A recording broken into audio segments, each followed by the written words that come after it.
start to shoot. Nambatak's got to take it.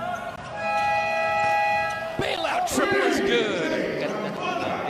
They want to give their owner a victory on his birthday. Slip. Immediately, they go to Nabong underneath. Nice ball movement by the bossing to score the first season to Nabong. Barely 2 minutes into the action. Nabong again with a big sidestep. And that's the advantage if you have that out. Dito sa ating arena, lamang ng 10 eh. Itong rain or shine, 38 to 28. Kelly on the run. Drops it off. Simon for the layup. Reversal yun. Well executed fast break action there. Belga looking to barrel his way through. It's going to be a 3-point play opportunity For most players ng Blackwater. So nakita niya, he will always have an advantage if he pounds it inside and look at his strength.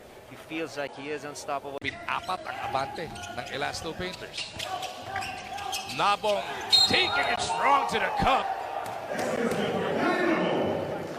One is, was there a contact? If there was a contact, was the secondary defender outside the no charge zone or inside? So quick reaction time for our referee to call the right. Water, tremendous job moving the ball around, loosening up the defense and attacking. Ito naman si Enciso finding his own samboy style yan eh, di ba? Yung isang kamay na ganyan. Ayan oh. Grabe oh. Talagang isinubo na lang sa rim. Next level move na yan atid sa atin ng Honda, the official motorcycle of the PBA. Nabong gets a breather. Ganong tawag. Takiwag down the middle. Puts it up and in. Siyam na lang to, RG. Ayan, kaya that forced the hand of coach being on top by as big as 20 points. Siyam na lang itong kailangan nilang protektahan. The biggest position, which is head coach. Oh, he deserves to be coaching here in the PBA. He understands basketball. He knows how to... Yun ang Norwood, yung activity. Nakatalikod na, nakatapik pa.